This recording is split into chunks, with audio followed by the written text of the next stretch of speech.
歡迎收聽線上兒童廣播節目《懶瞓豬講故事》。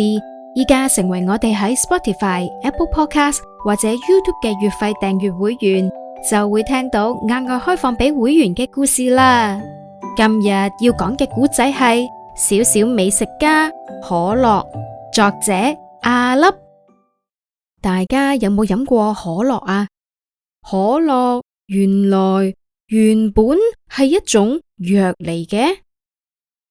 好耐以前，有一個美國人叫約翰，佢係一個藥劑師，有醫學同埋化學嘅知識。佢讀完大學之後，開咗一間藥行。喂，約翰，你有信啊？我有信？邊個寄嚟㗎？約翰，感謝你為國家付出，你將被分派到騎兵營，擔任軍隊的宗教。吓？我被國家徵召去打仗？當時美國有戰爭，約翰加入咗做軍人。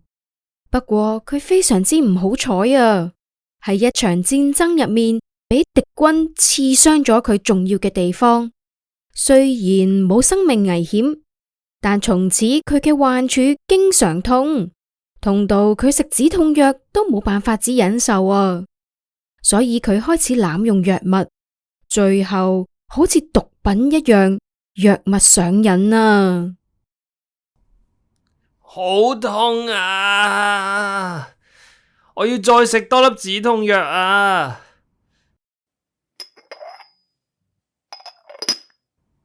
吓？竟然食晒！當時打仗有好多軍人都需要止痛藥，所以止痛藥賣得越嚟越貴。小朋友，如果想聽埋落去，就加入成為懶瞓豬講故事嘅月費會員計劃，你哋將會額外聽到只開放俾 Podcast 會員嘅兒童故事，故事涵蓋各種主題㗎。記得得閒就聽懶瞓豬講故事啦。